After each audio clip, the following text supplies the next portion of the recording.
Welcome to Rewitched, a charmed 1998 rewatch podcast. Join us on our journey as we recap, examine, and critique the series episode by episode from the beginning.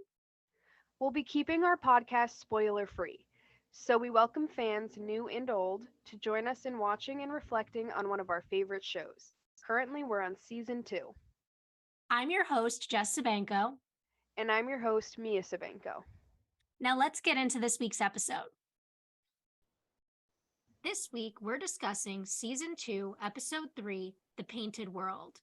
It originally aired on October 14th, 1999, and had 6.39 million viewers. Right off the bat, another great episode in season 2. I mean, I always this one's always been really cool to me. I can't wait to get into it. See, when we were thinking about this episode, I was like, oh, I'm not that excited for this one. I don't know why I didn't feel that way, but when I watched it, I was like, no, this is actually a good episode. I don't know why I wasn't excited about this one. And I'm definitely excited for our conversation too. Yeah, see, I knew that it was a good episode. It was never one of my favorites, but I did enjoy watching it. All right. So, the episode starts off at Buckland's. It's the evening time, and Prue is in her office. There's a painting of a castle in front of her, and she's talking about it into a tape recorder and appraising it. We see a woman sitting at her desk who we find out is named Miss Franklin, and Prue asks her where she said she got the painting. The woman tells her that she inherited it, but it's been in her family for generations, and you can tell this woman is in a hurry to go. So Prue has her sign some papers and tells her what needs to be confirmed in order to sell the painting. The woman tells Prue she isn't interested in the best price, she just wants it sold as soon as possible. And then she says goodnight and leaves. And Prue looks at the painting and then at the papers again, and that's the end of that scene. Yeah. So, I don't really have too much to say here. This is just kind of setting up the plot with Miss Franklin and the painting. Nothing Yeah, really happened. yeah, we don't have any really idea of what the point of this was yet. So then from there, we're in an elevator, and we're also at the club because Phoebe is getting into an elevator, and while she's getting in the elevator, she's on the phone with Piper, and she's saying that it was an accident. It's not like I borrowed Prue's car so I could drive it into a pole. She said the damage isn't bad, but it might be expensive, and Phoebe wants Piper not to tell Prue. She says that Prue's been so supportive and she doesn't want to lose her trust again, and that she has a plan. She's right now on her way to a job interview at Web San Francisco, which is an interactive network on the internet to pay for the repairs. And Piper tells Phoebe that this is a bad idea and that she should just tell Prue. And Phoebe agrees that if she doesn't get the job, she'll tell her. So then Phoebe walks into the room out of the elevator, and there are a bunch of people in chairs. She walks up to a woman at the desk and tells her that she has an appointment. The woman hands her a clipboard with an aptitude test that she can finish at home. So Phoebe goes over and sits next to two other people, and she hears them talking about how they went to Stanford and Harvard, and they're being all pretentious, and it's super annoying. And then the guy behind her is intimidating, isn't it? And Phoebe says, the Goodwill Huntings or this aptitude test? And he makes a joke about how everyone is able to write HTML numeric languages, and he's just as douchey as the other people. He just didn't go to Harvard or Stanford.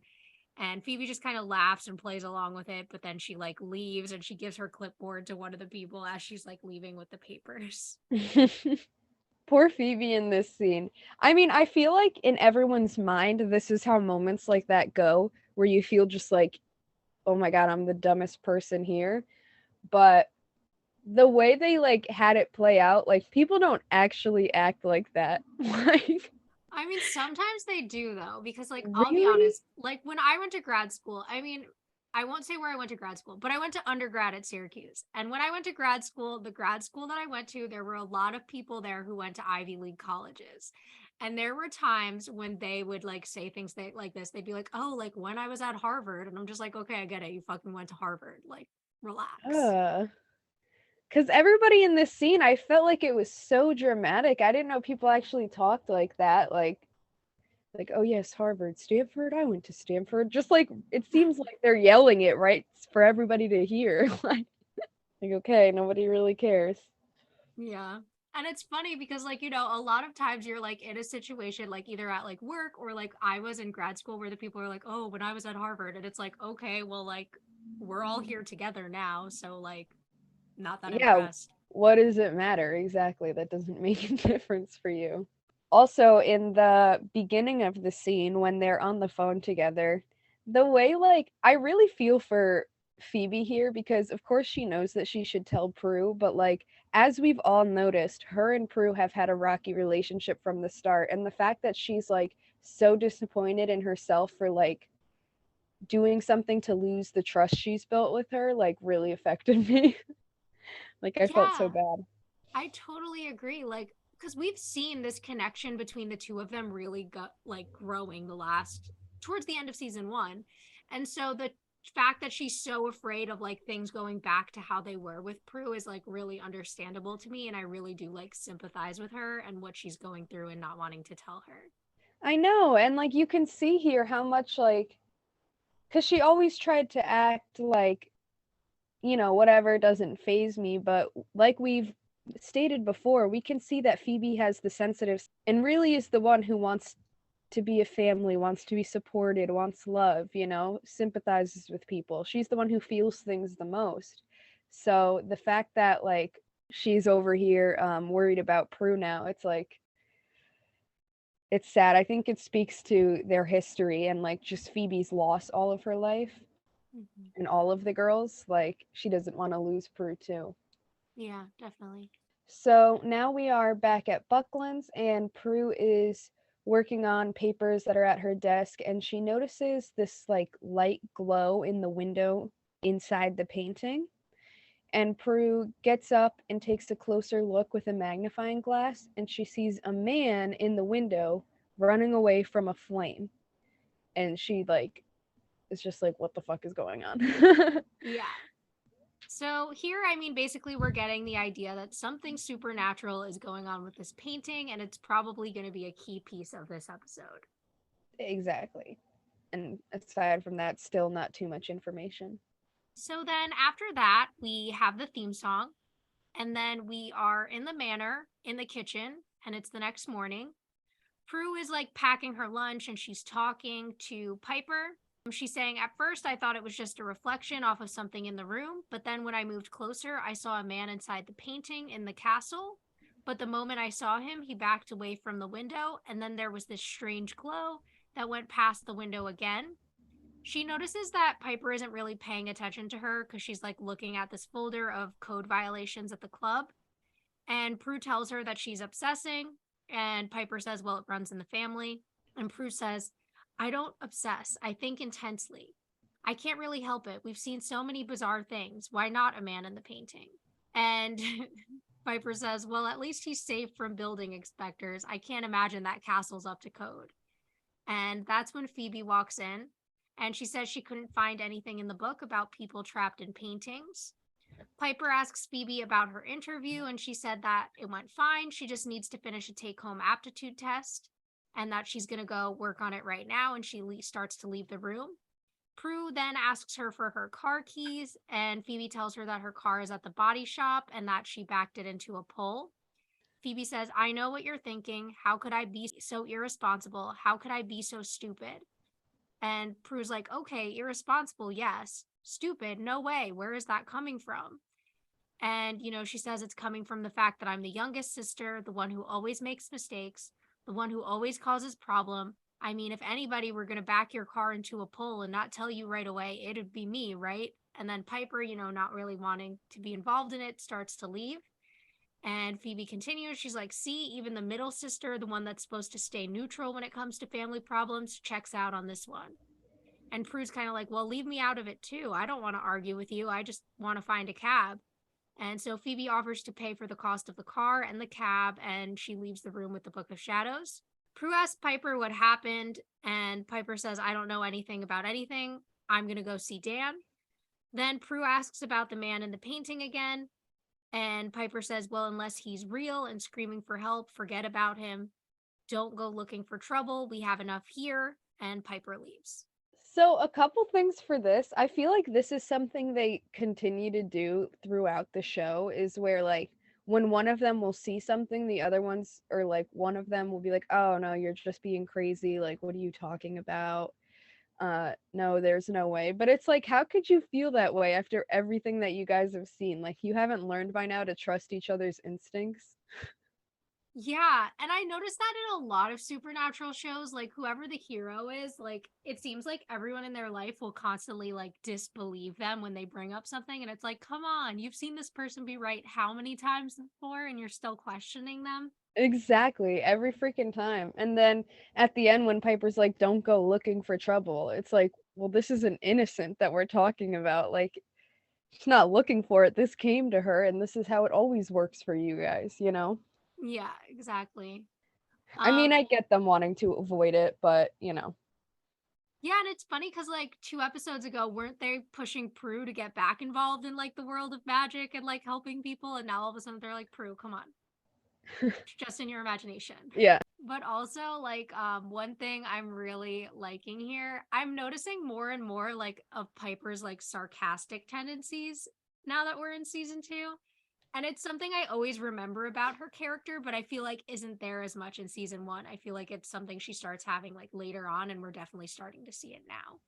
Yeah, Piper's starting to show more personality, like have more to say than just like, you know, her typical being scared of everything. You know, Piper's starting to find herself, it seems like, slowly. Yeah, there's like a new confidence to her. Exactly. And I mean, I'm sure this them being witches is what had a lot to do with it. So it's nice to see that slowly shift in her. Yeah. The other thing, which is going to be an ongoing plot line in this episode that I'm starting to notice here is Phoebe's kind of like fear or Self-doubt. like insecurity about like her intelligence because she didn't like go to college. Yeah. Yeah, her self-doubt in this episode is definitely very noticeable. I mean, we see it from the very beginning, like she's having all these problems, and then we'll continue to see more about her intelligence, which I'll definitely have more to say once it comes up more. So then we move on to Dan's house, and Piper walks up to the door with her folder and a newspaper in her hands. And Dan opens the door. She gives him the paper, and he asks if she wants to come in. And she's like, no, that's all right. So Piper tells him about the code violations and gives him the folder. And he goes, so you were thinking neighbor Dan, he's in construction. And she's like, well, I'd pay you for the help. And as she's saying this, Jenny is walking out the door to leave, and she tells Dan not to forget his promise as she goes. Dan looks at Piper and says he'll take a look at the violations if she'll help with the promise that he made Jenny, and basically saying that she needs to help with a paper on the human reproductive system for school. Piper's like, oh, you mean sex? And he says, yeah, it's just way too awkward to talk to my niece about it. And Piper says that it's no problem, she'll do it. And she goes, I have plenty of experience. And Dan's like, really? With sex? And Piper's like, no, I mean, talking about it. And they both laugh, and it's a little awkward, but definitely flirting going on there, which is like, what is happening? I thought this was going to be Phoebe's love interest. Same. And like it brings me back to season 1 because I remember we talked about it, and you know me, I'm the biggest Piper and Leo stan, but like Yeah. Phoebe saw Leo first and was like, "Ooh, I have a crush," right? And now Phoebe like had a little crush on Dan, but once again, it's gonna be Piper's got it. Piper's love interest, Yeah, maybe. we'll see. But that's how it's looking with this little intro. Which again brings me to my what the hell is going on with Leo thoughts. Is he Yes. still not in the theme? No, he's not in the theme. But I feel like every episode so far, I just get more and more confused about the status of Piper and Leo's relationship. Like, are they together or are they not together? I know, I'm thinking the same thing. Like, they're not giving us any information here.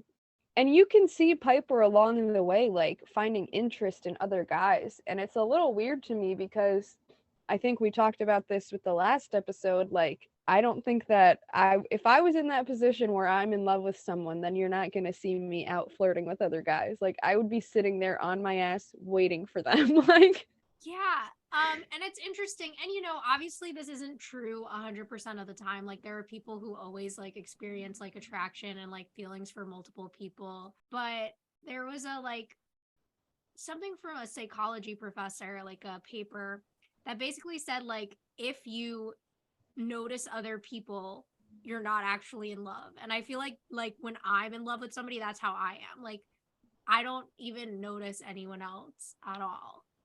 Yeah, other people, I mean, like, I'll see someone and think, like, oh, yeah, that's like an attractive person, but I won't be attracted to them or have any interest in, like, it becoming anything like that. You know what I mean? Oh yeah, like I don't become like, unable to see. I can still tell when someone is attractive, but I just like Exactly. I have no interest. I have no like desire to like talk to that person or flirt with them or whatever.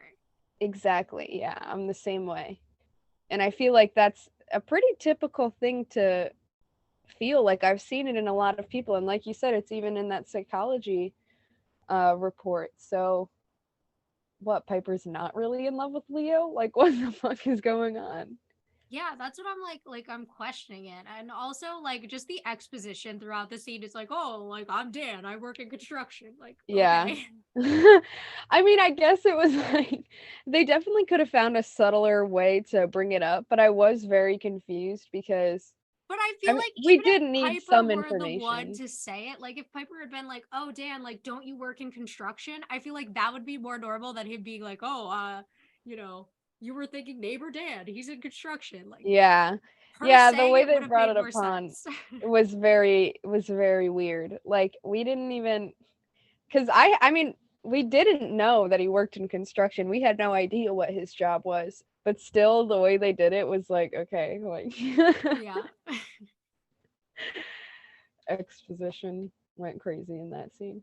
And also, I mean, the little like, "Oh, like you have a lot of experience with sex." Like that was cute. That was funny. I liked that little interaction, even though I'm like confused about why they're flirting when she has a boyfriend, as far as I'm concerned. Yeah, literally, when she's practically married to this guy, or at least she knows that she's supposed to be. So, That's what I'm saying. Aren't you guys like pre-engaged? yeah, right. Like, you're basically there. What are we waiting for? All right. Well, I guess we'll see. So then we're at Buckland's, and Prue and Miss Franklin are sitting at her desk again. And Miss Franklin asks if there's a problem with the ownership papers and why Prue wanted to meet. And Prue says there's something strange about the painting, and then Miss Franklin asks Prue if she's seen him. She's like, "That's how it all starts. At first you see him, the man inside the painting, but he just disappears so fast and you start to think about it, but it doesn't make any sense. I mean, how can a man be inside a painting? But then you see him again, this time longer, and now you're sure." And Prue asks if Miss Franklin thinks it's a ghost, and she says no, she thinks he's alive and trapped inside. Prue asks who he is, and she says, "All I know is if I don't get rid of the painting, I'm going to end up like everybody else in my family who's ever owned it. I'm going to be completely insane." And she gets up and leaves, and Prue starts looking at the painting again. So things are getting crazy here. Now even Miss Franklin has seen it. Prue is definitely intrigued, and I am too. Yeah, no, I am too. I feel like this one, again, is just a little more of like, okay, you're showing us that there is definitely something supernatural about this painting. I feel like we haven't gotten too far into it either. Yeah, and I mean, spoiler to the end of the episode, but I think that like Miss Franklin in this scene is very believable. Like, if I Yeah. hadn't seen the episode before, I would have had no like indication that she was going to end up being a bad guy. Like, she Yeah, seems very like genuine. me too. I would have, yeah, if I didn't already know, then I would have had no clue that that's what it was, you know? She Yeah. really does play the part, and I mean, I guess we'll find out why she's had a lot of time to practice. Okay, so now we are back at the manor in Phoebe's room, and we see Phoebe sitting on her bed with the book open in front of her, and she's writing a spell. And then Piper starts knocking on the door. Phoebe tells her that she wants to be alone, but Piper's like, I won't stay long. So she hides the book under her blanket, and you can see the lump in the book shape, but whatever. Definitely not the best hiding spot. But she tells Piper to come in after hiding the book, and Piper says that the body shop called, and Phoebe says that she heard it's 1200. Piper asks her if she told Prue, and Phoebe says she didn't have to, or I didn't have to. She already knew. She called the body shop herself. That's why I have to get this job, Piper. It's the only way I can pay for the damages, and it's the only thing. It's the only way I can make things right. Piper says that she should have just told her, and Phoebe's like, well, maybe a smarter person would have figured that out. Then again, a smart person wouldn't have backed a car into a pole. A smart person would have realized that it was a $1,200 pole. That's because smart people don't do stupid things, only stupid people do. And Piper tells her she didn't mean to upset her. And Phoebe says that maybe they should just talk later. And Piper's like, okay, and gets up. Then Piper asks if she'll be okay. And she's like, don't do anything. And Phoebe's like, stupid? Piper's like, no, just don't do anything I wouldn't do. And she leaves. And Phoebe's like, okay, and pulls the book back out and casts a smart spell on herself that lasts 24 hours. And afterwards she says, oh, and P.S., there will be no personal gain. And she opens up the dictionary and holds her hands over it. The pages start like turning, flipping really fast. And then she starts saying definitions and she smiles and she's like, cool.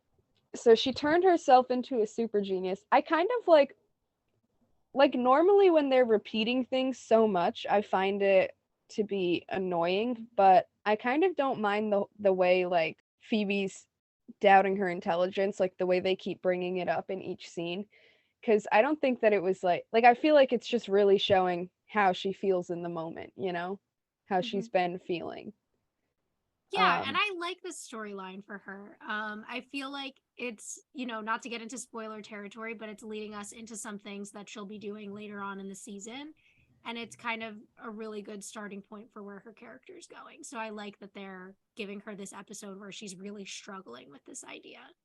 Exactly. And I mean, as we know, she said in the past, I mean, they don't really mention the whole idea of like Phoebe pursuing a career until later in the episode, or, but even in season 1, there was one episode where the episode that Piper had left, where she mentions that she wants to get a good job. She wants to go to school and, work, and have a career. And then here she's over here now doubting her ability and her intelligence. And then we're going to see later on her kind of build that back up, Yeah.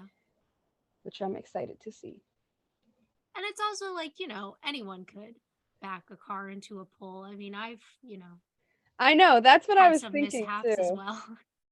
Yeah, that's what I was thinking too. It's not really about how smart you are. Like, accidents just happen. Like, Exactly. Like one time I was backing up and I knocked off one of my like side view mirrors on a mailbox. Like we all do things like that while driving. we all have our moments. It's not anything that makes me question someone's intelligence. Not at all. So then we're back at Buckland's and this guy Joe brings the painting to Prue after an x-ray. And he shows her that there's this underwriting on the canvas with a text in Latin. And she reads it and says that it says, to free what is lost, read these words. And he's like, wow, you speak Latin? And she's like, yes. And then says goodnight to him.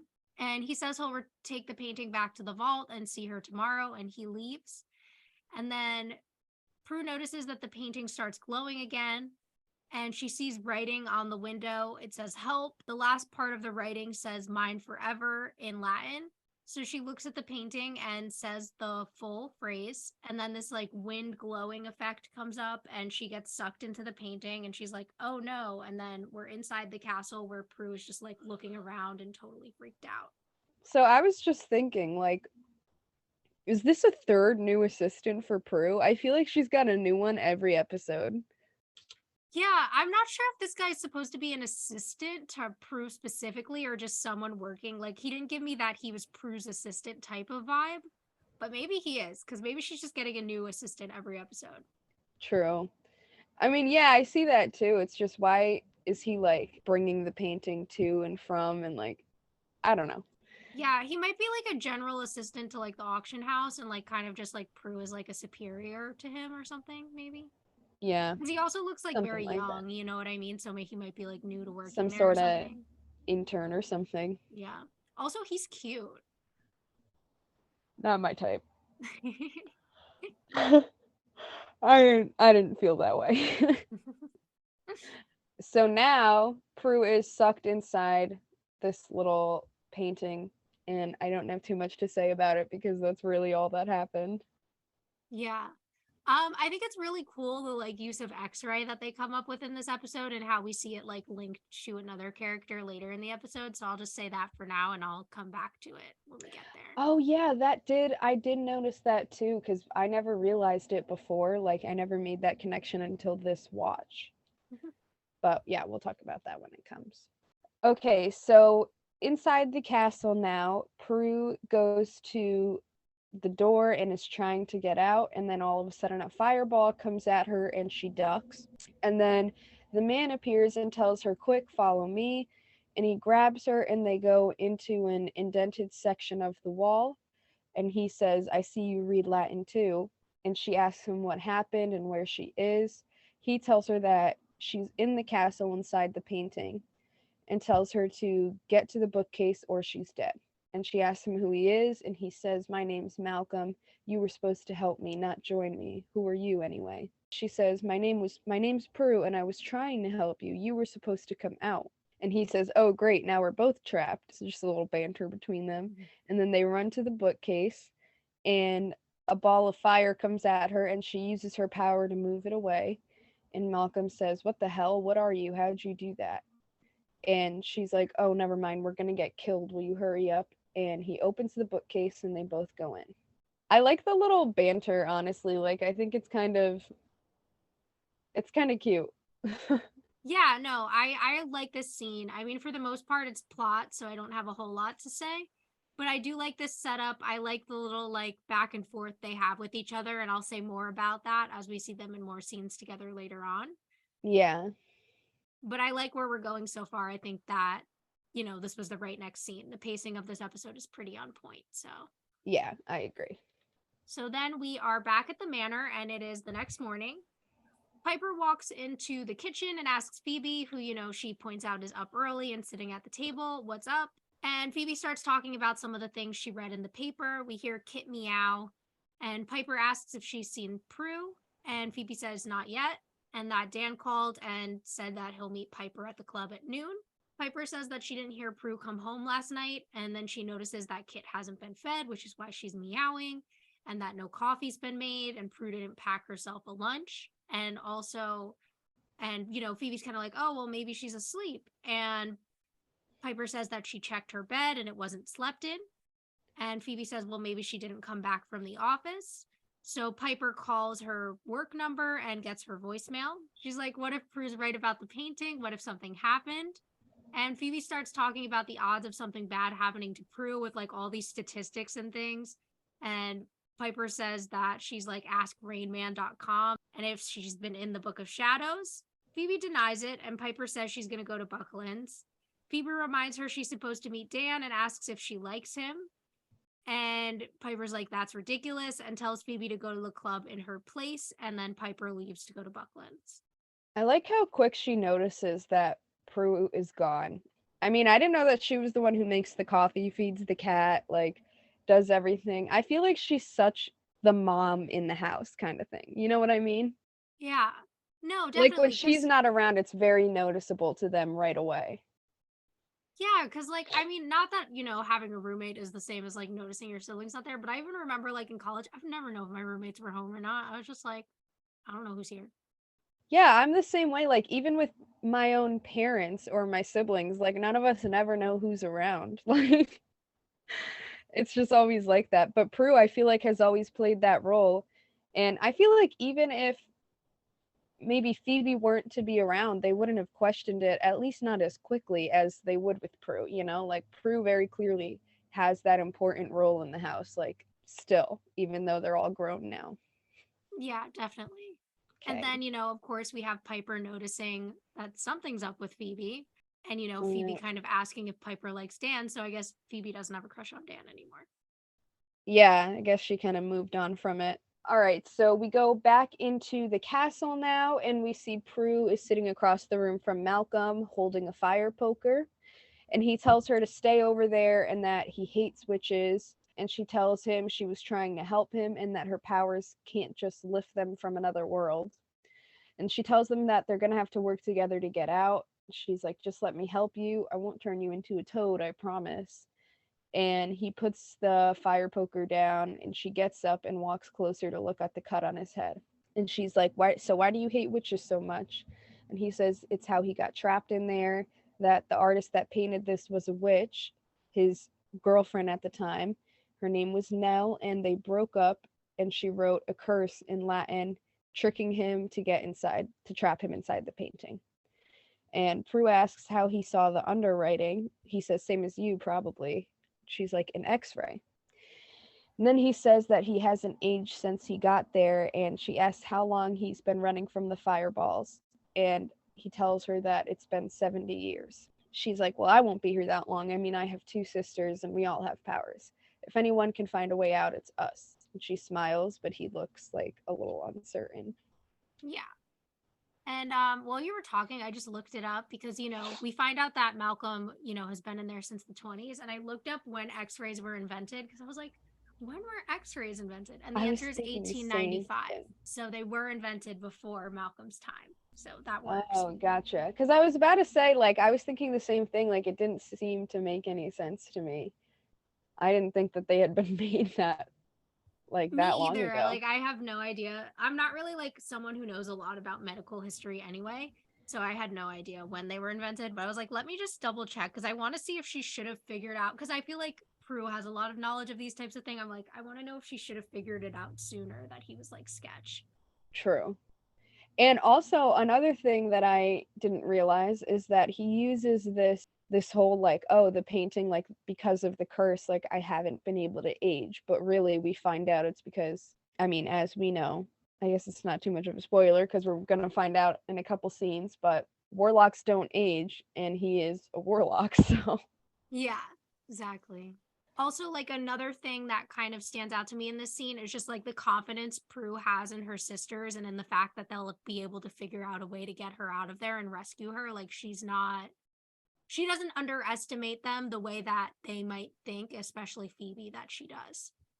Yeah, exactly. Like, especially she's noticed Phoebe's self-doubt, I mean, with the whole car thing, but she has the utmost confidence in both of her sisters to get them out of here. Like, I feel like we see such a big shift in Prue. Like, before, I felt like she seemed to think that everything fell on her and that she was the one who had to take care of things and protect everyone, but now she sees that, they're able to do the same thing for her.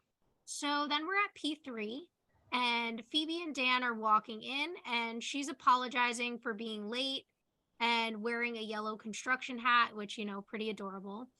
And he has the code violation and a book of the requirements. And Phoebe says that, he'll find that she's pretty knowledgeable about all this stuff. And he asks her about Piper, and she says, oh, she can't be here. Something came up. Sorry, buddy. And they keep walking in together.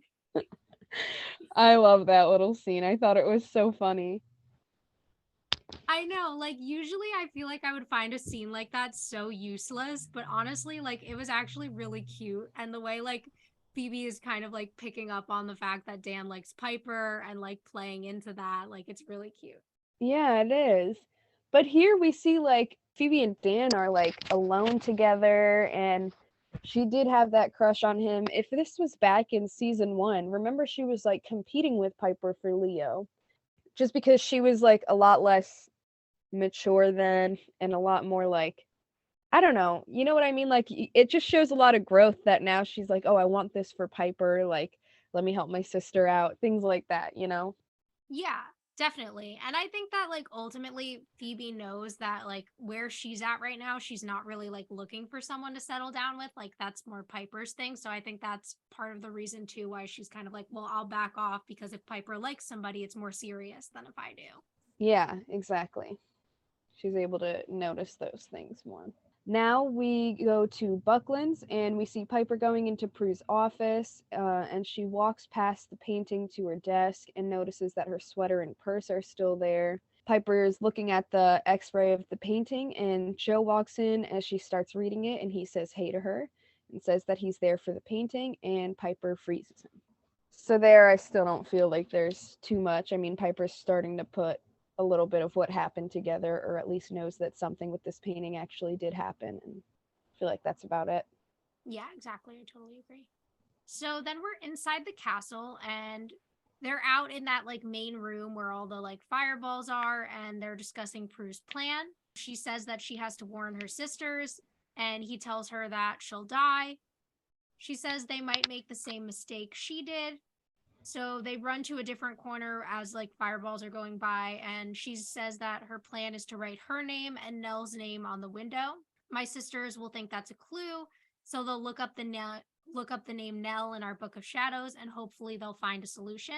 So then they run to a different corner and she asks how he wrote for help and he tells her that it took him years and that he has the scars to prove it and then asks if she could use her powers. And she says, "Okay, I'll deflect the fireballs, you write the names." And he tells her to be careful near the window and then everything starts moving and they're like falling and we cut back to Buckland where Piper is walking out with the painting in her hands and he tells her they need to get back to the chamber because the painting is being moved. And then we see like Joe unfreezes and he's very confused because Piper and the painting are gone.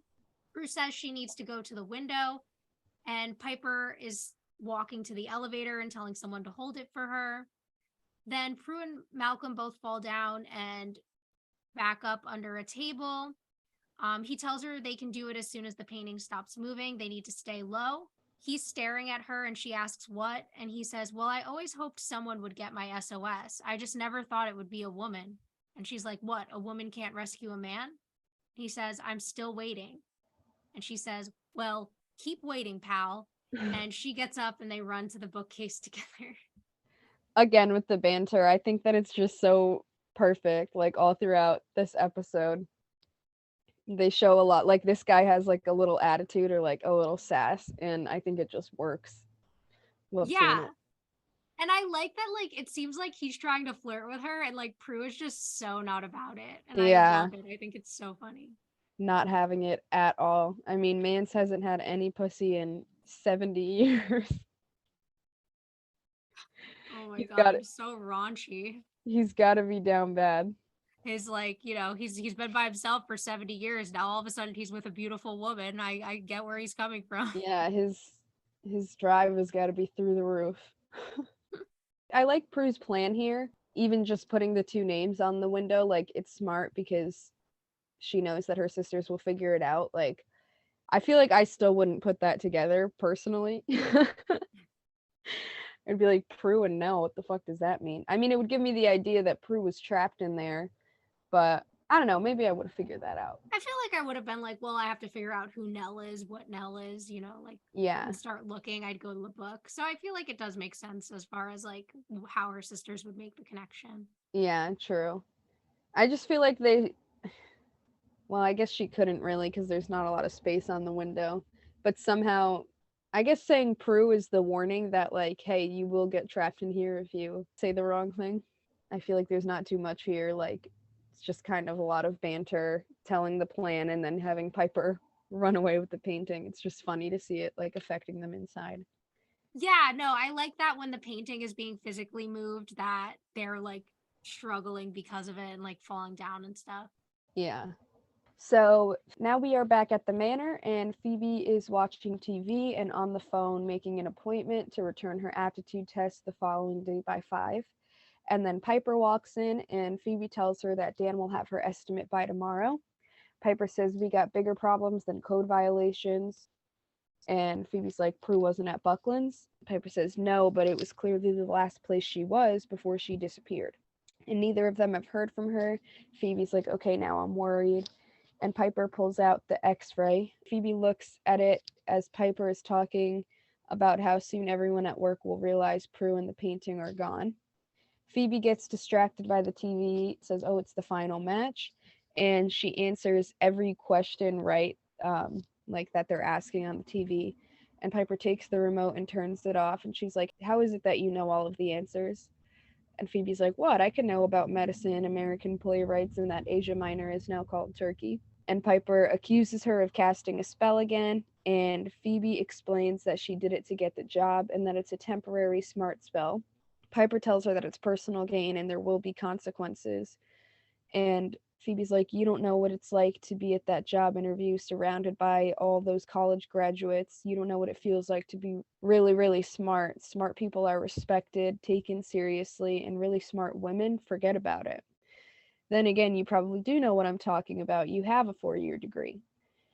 And Piper's like, so what, Phoebe? I'll never have the kind of smarts that you have no matter what I do. But you can go back to school or back to college.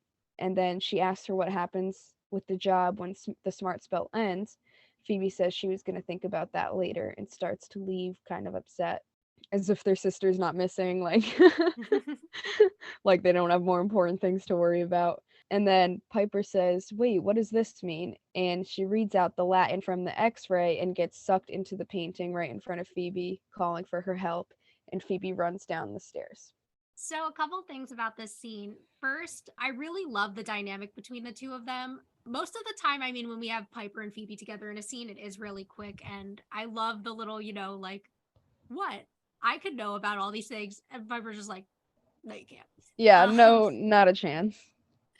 But I also like, the way that I have two thoughts on this. So I like the way that, Phoebe's kind of like, you don't know what it's like to be this smart. And then it's kind of like, well, actually, you probably do know because she does think that Piper is smart. But also, the importance they're putting on having a 4-year degree here, I don't necessarily like that messaging. And that, like, I'm a college professor. Of course, I want everyone who wants to go to college to go to college.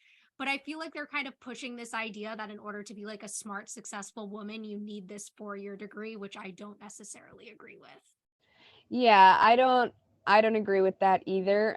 And I think they do kind of show that idea, but at the same time, I mean, I like the way that Piper's telling Phoebe, like, well, what about the smarts you have? Like real world learning information is just as important, like, as getting a 4-year degree. Like Piper's like, I will never be able to have that. You have it, and you can go back to school and get the knowledge that you want, Yeah. And I like that too. I also am confused about why Piper has a 4-year degree. Wouldn't she have gone to culinary school if cooking has always been her dream? Yeah, I was thinking the same thing. I'm not really sure. I didn't know, because I was thinking that. I was like, I don't think that cooking, culinary, whatever would It's usually like last a that 2-year long, right? program when people do something like that. Because it's usually through like a trade school. Yeah. Maybe she did something else along And the then they way. do Who like knows? training with other chefs and stuff for a few years, and then they can like start working on their own. That's typically how that type of thing works. I mean, it makes sense that Prue has a 4-year degree because obviously she's like does like art history and stuff like that. Yeah. So obviously, But Piper, on the other hand. And you know how they always say this idea, like, oh, you can go back to college and this and that. Like, I don't, what college did Phoebe go to? Like, did we ever find that out? Like, that she did go to school?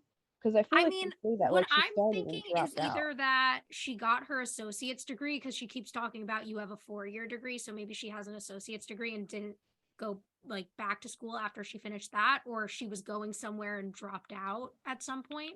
Yeah, I just wish that we, like, would get a little more information on that, Also wanted to point out where she's talking about, like, how smart people are respected and how great it feels to be so smart and taken seriously. And she's like, really smart women, forget about it, because it's kind of this idea, like, it goes more to like the feminist issue. But I like that they're bringing up like how women being really smart could be, wait, I don't know how to say what I'm trying to say. You know what I mean? I think I know what you're trying to say, Yeah. and I totally agree. I think there's also this idea because the three sisters are all really, really beautiful women, and I feel like most of the time when like people think of smart women, they think that you have to be unattractive, like you can't be beautiful and be smart. So I like that the show is kind of pushing against that stereotype as well. Because if you ever notice in like movies and stuff, when they have a girl who's really smart, she always has like huge glasses and like bad hair and doesn't dress well and like all that kind of stuff. So I like breaking the stereotype that you can be like fashionable and feminine and still be an intelligent, powerful woman. Exactly. Yes, that's what I like to see here too. I was also like, because it reminds me, I think I even saw maybe it was an interview or something, but with Megan Fox, how when she started out her career, because she is a really smart lady, like she's really smart. And I didn't even know that, and a lot of people didn't know that about her. She said that when she started out her career and everything, they used her as pretty much just a pretty face. Mhm. And didn't like, nobody really acknowledged how smart she was or anything. They just wanted to present her as like, oh, the hottest woman in America. And she was like really upset that that was how she was portrayed Yeah, and in it's the start also of her career. really upsetting considering the fact that when Megan Fox was starting her career, because I've also read things like in interviews with her, she was like 15 and they were really pushing this like she's hot, she's sexy thing, which is just Yeah, gross because she was a child. But exactly. She was really young and they were just pushing this on her. And I mean, also all along the way, giving her the idea that like what's in her brain doesn't matter, like nobody cares, nobody wants to hear it. They just want to see your body and your face and everything. yeah, and I mean like as like a woman who has, I've always been good at school and like been very like academically smart. And I know that there have been points in my life where I was like, well, I don't care that I'm smart. I want to be pretty because I feel like that's what society puts a lot of expectation on us to be as women. So Mhm. I've had moments where I'm like, it doesn't matter that I'm smart. It doesn't matter that I'm this. Like, I need to be like prettier. I need to look like this. I need to do this. And I like that in the show, they're not forcing you to be one or the other. And like Yeah. they are doing that importance of like, it's not all about being like book smart. Like everyone can be intelligent in their own ways. And we've seen so many times throughout the show, like Phoebe is really good at like making connections between things. She's very clever. She thinks well on her feet. And those are all important traits too. Yeah, exactly. And I think those are the kind of smarts that Piper is talking about with her. And that's basically, yeah, what I was saying is I like how they bring that up. That same idea, like it doesn't need, everyone has their own intelligence. And like you said, you can be attractive and smart. So then we're back inside the castle, and Piper's in there, and she's screaming and running. And Prue and Malcolm like approach because they hear her. And Prue moves a fireball that's like coming towards Piper, and Piper's like, "What the hell is happening? Where are we?" And Prue tells her to get to the bookcase, so they all run there and go into the little chamber together. And Malcolm says, "Don't tell me she's the sister witch who was gonna save us." And he like turns away, and Piper and Prue both look annoyed. Just always with his little attitude. I just think it's perfect. I know. I feel like he has the perfect like attitude to kind of match them though, because I feel like they're Yeah. super like sassy like that, and like he is too. So I think that's what's adding to the dynamic throughout the episode. Yeah, like the dynamic between them is really good. I love it. Now it's a little bit later. They're still in the castle, and Piper and Prue are sitting, and Malcolm is standing nearby. And Piper says, I don't want to live forever. I don't want to spend the rest of my life trapped in a painting, hanging on the wall, wearing a broken shoe. And she doesn't think their plan to risk their lives to get a message to Phoebe is a good one. Prue says, okay, so it doesn't take a rocket scientist to figure out that the situation is pretty bad. She's like, no, but it may just take a rocket scientist to get us out of here, Phoebe. And Malcolm's like, another witch sister? And Piper says, not just any witch, a super witch. She's a genius. She's a walking brain trust, an Einstein with cleavage. She cast a spell on herself, Prue, a smart spell. And Piper thinks if anyone can save them, it's Phoebe. And that they need to get in that living room and put the name on the window. Prue's like, wait 1 second. And Piper's like, we can't wait. It's only temporary. The spell ends at 7 tonight. So they all run out. So I just want to say that the title "An Einstein with Cleavage" is amazing, and I'm obsessed with it. I know. I love it so much. I see, like, this is like the little sarcasm or like Piper's wit that we see more of that I just love, like the way she presents information is just always so clever. But yeah, I mean, we're gonna find out that them talking about all this information with Malcolm right there is a mistake as we get there. But Yeah. you know, good little information to drop that because it's obviously going to come up again later. Also, Right. I wanted to bring up the idea of, Malcolm mentions that he's been in the painting for 70 years. And as we mentioned, we're about to find out that Malcolm is actually a warlock, which is why he didn't age. Mhm. Would the sisters age if they stayed in the painting? or does the painting prevent aging? What do you think? Yeah, I was kind of wondering that too. So I'm not really sure because if this painting is meant to hold someone forever, then I guess it would make sense that they would never die. But it was also But very specifically meant to hold a warlock. exactly. So I'm not really sure how it would affect a mortal, you know? Mm-hmm. And like, because warlocks, I guess, don't need to eat or anything. Like, would the sisters like starve to death being stuck there? I was thinking the same thing. Like, would they have to eat? Like, what would be the situation here? Like, because I haven't seen any food or water. Like, are they gonna die in like a week? I know. I know. I have no idea. I really don't. Because it definitely was meant specifically for him. You know, it wasn't meant for other people to get trapped inside of. Yeah. So we don't really have any clue how it would affect them if they stayed. So then we're at the manor and the clock is chiming 6. And Phoebe is sitting in the little entry room and she's holding her hands out over the Book of Shadows and absorbing the knowledge, trying to find something. Then the bell rings and it's Jenny. And Phoebe is like, unless it's a huge 911, sweetie, you're going to have to come back later. But Jenny rings the bell again. So Phoebe closes the book and puts it under the table and gets up to go get the door. Fucking Jenny, dude. I can't stand her. I'm so curious to hear your thoughts in the next episode because like I have no issues with Jenny. Like I really don't know where your Jenny slander and hatred comes from, and I'm excited to see if like I ever get to that point. I don't like hate her. I just find her to be like an annoying little kid. But isn't that kind of the point of her character is to have the kind of like this little sister figure who is supposed to be a little bit annoying? Yeah, exactly. But that's just why she annoys me. Because I feel like she's just a very like average teen girl who has some like angst because her parents abandoned her to go do some job in another country. Yeah, I think I just hate kids. I don't know. I think it's my own personal issue. No, I don't not like Jenny. I just like I mean, she plays her character well. She's really doesn't cause too many problems, but I mean, and I guess there are things that I can relate to her on. I just don't care about her that much. Like to me her character is not that important and it's just me being an asshole. I just love to shit on people. I mean, you have a fair point because she is just kind of like this young girl that's kind of there. But yeah, I don't Like have I an feel issue like with it. her character is not very important. Like I mean, I get it for the sake of I feel like it gives that was Dan how she more of got an excuse to interact with the sisters because they're forming this exactly. connection with Jenny. That's what I mean. Like that's what I think that's pretty much the only value I can see in her character because aside from that, she doesn't really provide anything to the shows.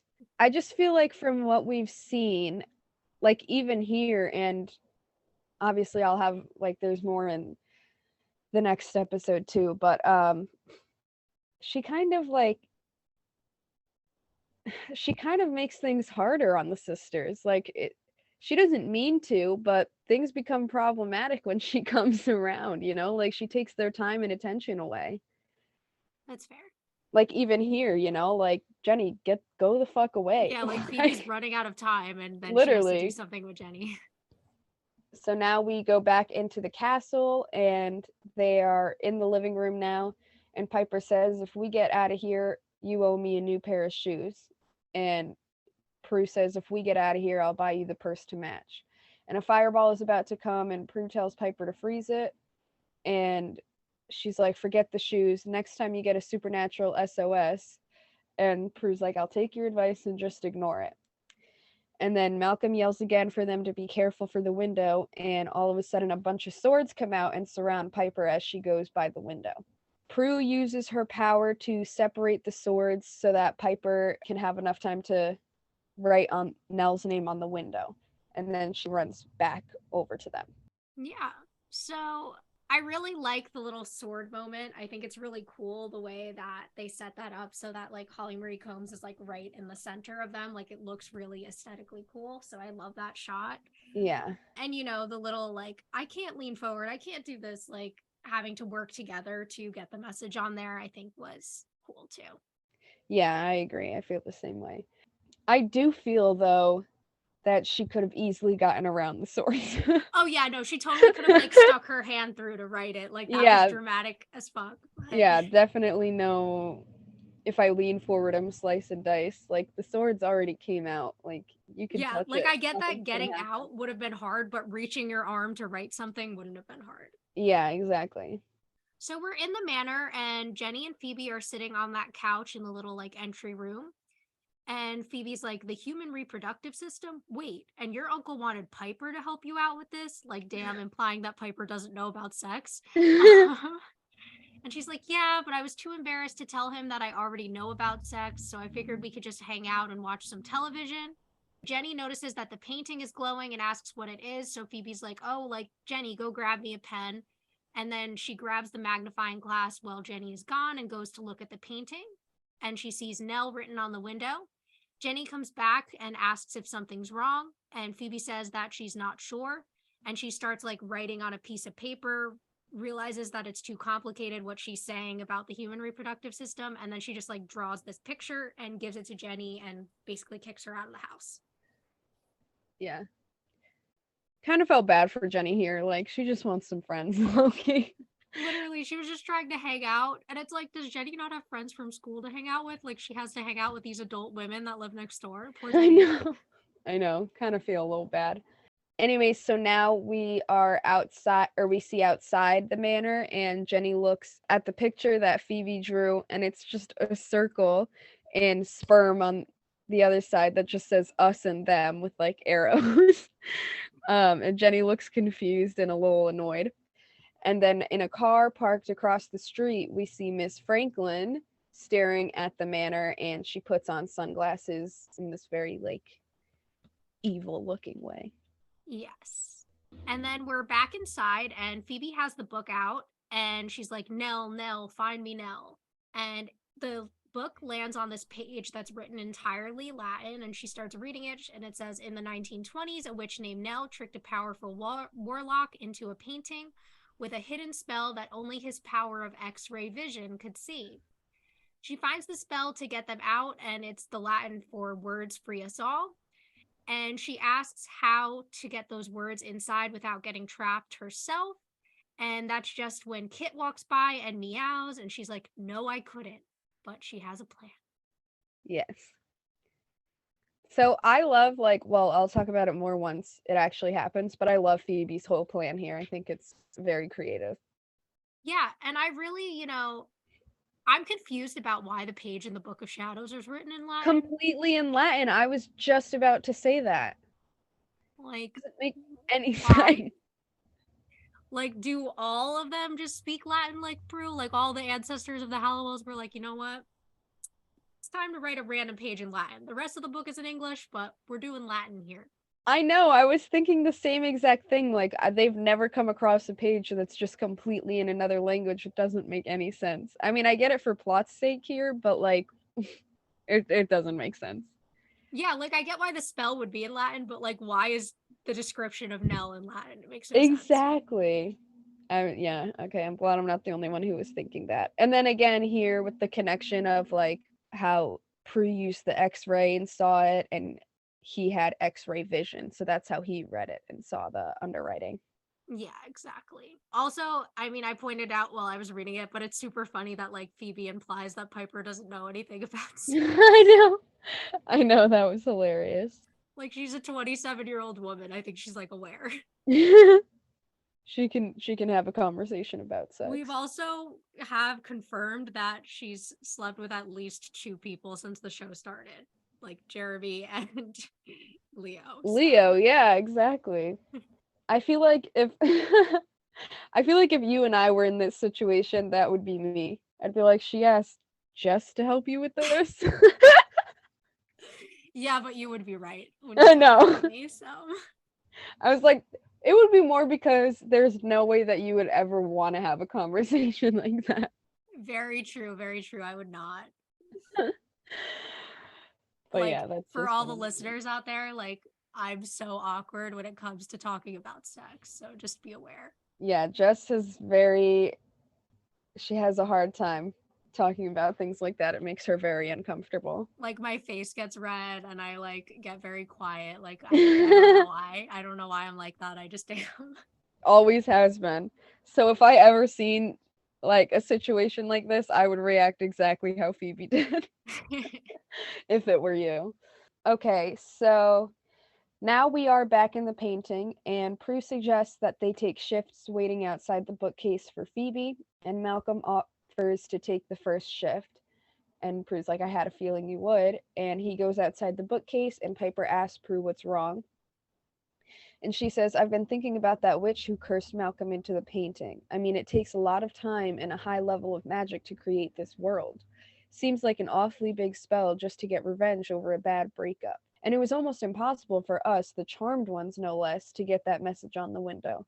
Yet Malcolm, an art historian with absolutely no powers, was able to escape fireballs and those blades to get his message on the window. It's something weird about all of this. And then they hear a meow all of a sudden. And outside the bookcase, Kit appears and Malcolm approaches her and she hisses at him, but he picks her up and takes off her collar and sees that there's, a little note attached to her collar. And Piper and Prue enter and they're like, it is Kit. And he starts saying the spell in a demonic voice. And Prue tells Piper to freeze him. And he's like, you're too late, as he blinks and, like teleports as he blinks. We've seen blinking before, right? Yeah. Yeah, in the Melinda Warren episode. Yeah, exactly. Okay, so we already know what that is. So he blinks behind them like too quick for her to freeze him, and then says, "But you're right. Your sister Phoebe is one smart witch." And he blinks again. He says, "Blinking allows me to be in one place one moment and another the next." Like, okay, we know. Obviously, you didn't have to say that. And then he says the rest of the spell as Piper freezes a fireball, and he leaves the painting. And Prue says, I thought he was an innocent. I thought he needed help. And Piper's like, I'm not talking to you forever, and walks away. So first thing I want to mention, I know we mentioned it in The Witch's Back, which was the Melinda Warren episode that I just mentioned, but we talked about how in that episode they said that blinking is a witch's power that Matthew stole, but as we're learning here, it's actually a warlock power. So that was a continuity thing that we've been talking about. We might have seen things in season 1 that'll change later. Yeah, Not I to think get that too was much it. into spoilers, but for the rest of the series, we will only ever see blinking associated with warlocks. Exactly, yeah. So in that Melinda Warren episode, I was very confused as to why they said that it came from a witch's power, because throughout, and even here, just in season 2, they've already changed it, Yeah. Also, like I said, I really like Phoebe's plan. To me, that felt like, and they're going to bring it up too, like it came less from the smart spell and more from like Phoebe's creativeness, that we were talking about before, her ability to like think on her feet like that. Yeah, To send Kit exactly. in. And also, I mean, as far as Prue's smarts, I mean, we see her putting together the ideas about Malcolm before the reveal that he's evil. So we see that even she's like picking up on things. Like, I think the sisters are all very like intuitive and clever, and they just express themselves in different ways. So I like seeing the little bits of that in each of their characters. Yeah, I agree. I think they do a really good job at showing each of their smarts in their own way. I'll just say that the demonic voice was so unnecessary, and every time they do it, I just like cringe a little bit because I'm like, come on, we already know he's evil. We don't need this like Weird voice. demonic voice. Yeah, like you could have been you were talking normal the entire time, while all of a sudden now you want to have And this it's like demonic always voice. right after they're revealed to be a bad guy, all of a sudden their like voice changes, and it's like, okay, come on. Yeah, like relax, we get it. And the exposition, like why is he standing there explaining blinking to them?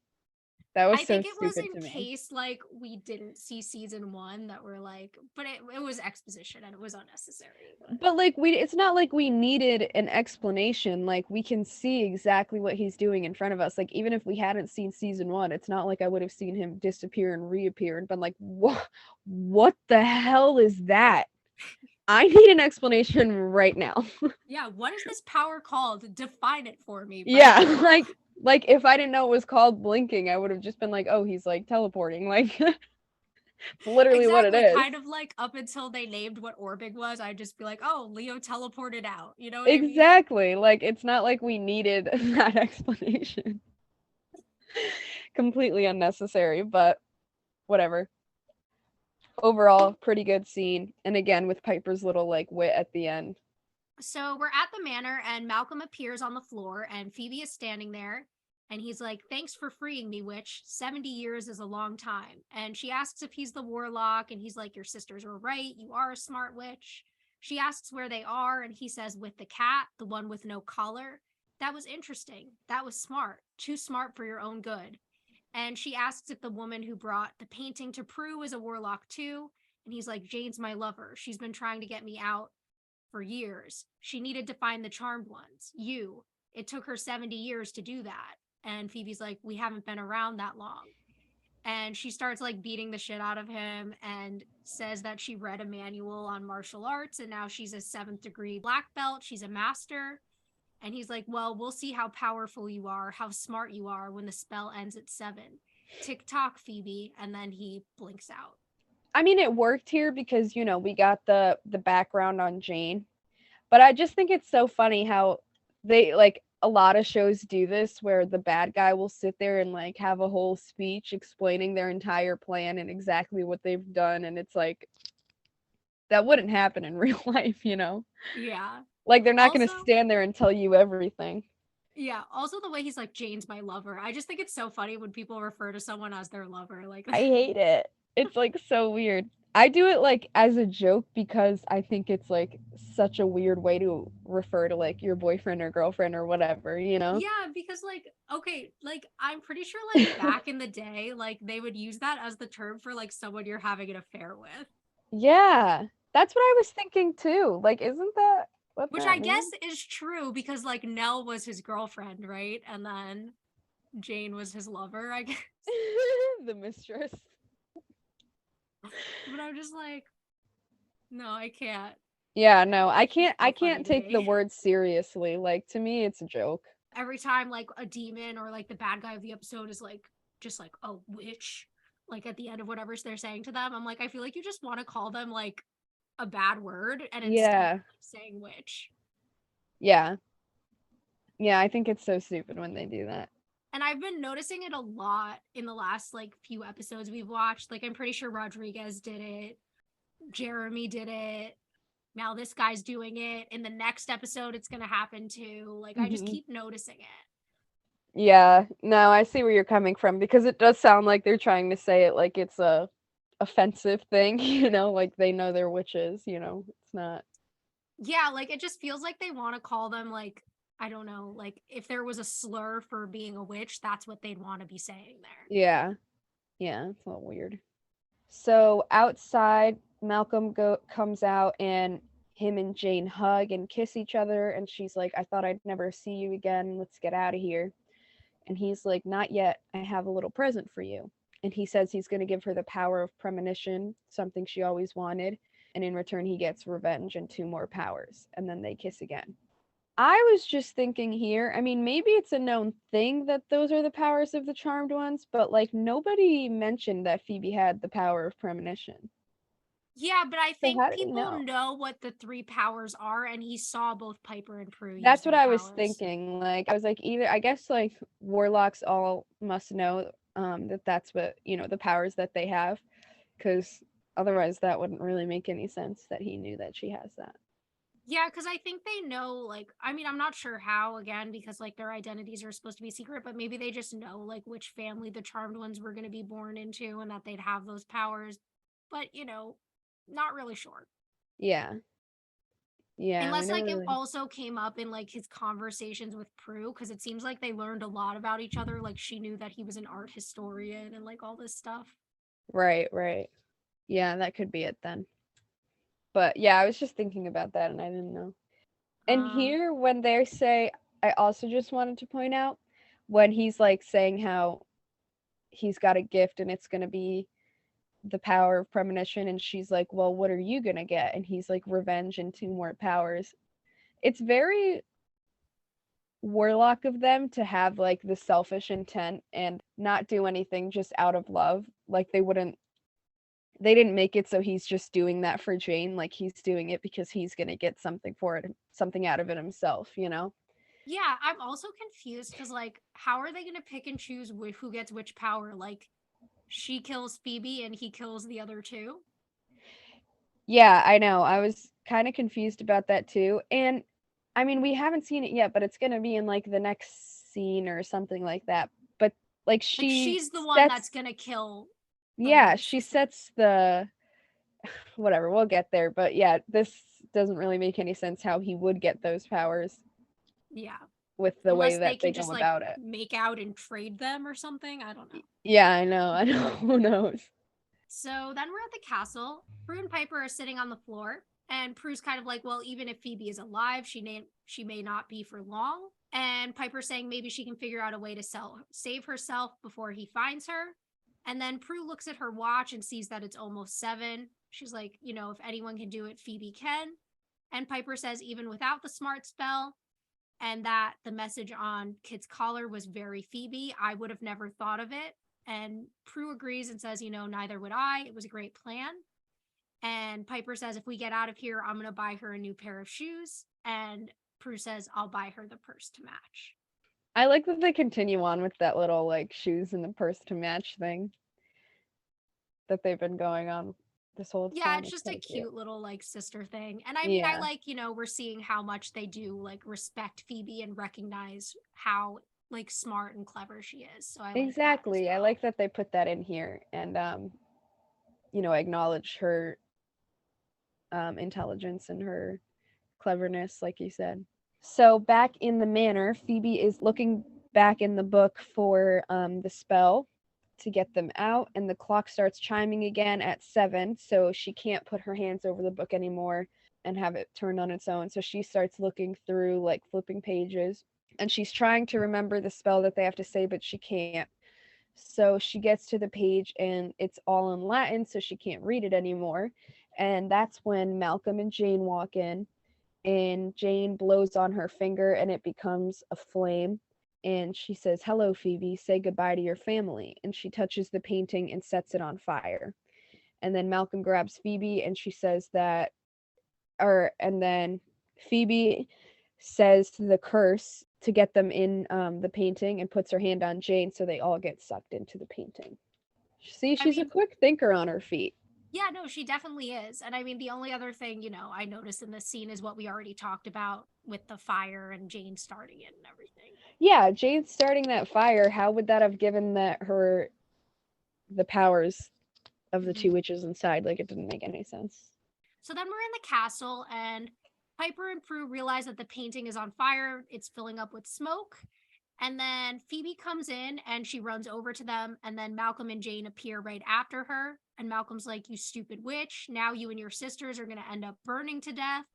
And he goes into his pocket to grab the collar.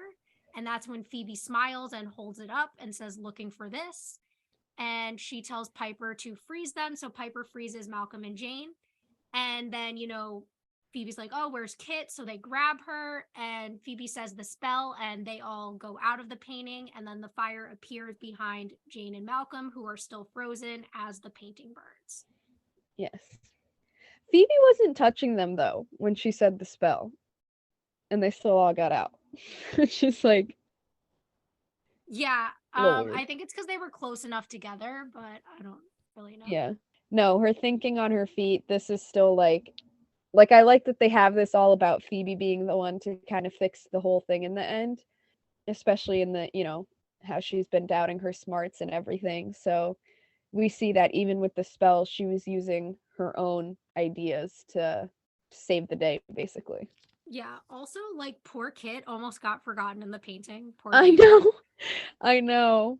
Thank God Phoebe said something. Because I was wondering, like, I didn't remember that part happening where she's like, "Oh, like, where's Kit?" And for a minute there, I was like, are they just gonna, like, not acknowledge that Kit's still in there? And then just leave and, like, I figured it was just gonna be something that the show messed up on, you know? No, I remembered that part specifically because I've always found that part funny where it's like, "Oh, where's Kit?" Yeah. And then they're both like, oh shit. So now they are back in the manor, and Prue is putting out the painting with a fire extinguisher And she says, I didn't want them to die. I just wanted them trapped in that house forever. And Phoebe says, bright side, you won't have to worry about any complaints from the owner of the painting. Piper says, and you won't have to worry about anyone else getting a supernatural mayday from it. And Prue thanks Phoebe for rescuing them, and Piper says, how did you get the collar from Malcolm? And Phoebe says, oh, I used a very complex, very different kind of smarts. And Prue says, you picked his pocket. She's like, I picked his pocket. And Piper's like, Phoebe? And she's like, what? He was a warlock. Smartest thing I've ever done. And they all smile at each other. I love this moment. I think it's I so know. cute. And I like, Piper's little like Phoebe. Like I just everything about their sister relationship just shines through in this scene. And it's one of those moments where I'm just like, yes, this is what I always want to be seeing from the sisters. It's cute, it's funny. Their comedic timing, their chemistry, it's all perfect in this scene Yeah, to I me. thought everything here was completely perfect. Everything you just said, exactly what I was thinking too. Always loved that scene. Anything else before we move to the final scene of the episode? I think I'm good here, apart from them circling back to the Phoebe's smartness. Yeah, because we get this realization that, Phoebe now recognizes that she does have those smarts and Exactly. her sisters always saw it in her. Yeah, she's gaining that confidence back, and her sisters do see that in her as well. So then we're at P3, and Piper and Dan are sitting at the bar going over the list of what needs to be done. His estimate apparently requires $250,000 and a crew of 75. And Piper's like, I gotta tell you, Dan, I'm not feeling real guilty about not helping Jenny with that paper. And he's like, well, actually, those were Phoebe's suggestions. And she's like, well, can you fix it cheap and fix it quick? And he says a couple of days. So she says that he's hired and he gets up. On the other side of the club, we see that Prue and Phoebe are sitting on a couch. And Dan walks over and asks Phoebe if she has a minute. And she's like, ooh, is it about Piper? He's like, no, actually, it's about Jenny's paper. And she says she wasn't really herself. And he says, I'd really appreciate if Jenny could do her own work in her own handwriting using her own smarts. And, she agrees and he laughs and then he leaves. And Prue is looking at her, and Phoebe says the smart spell made her realize there's a lot of cool information out there. And who knows, maybe I will go back to college, take some night classes. I'm a smart girl. I'll figure it out. And she says, yes, you will. Just don't lose that common sense. You may need it to save the day again.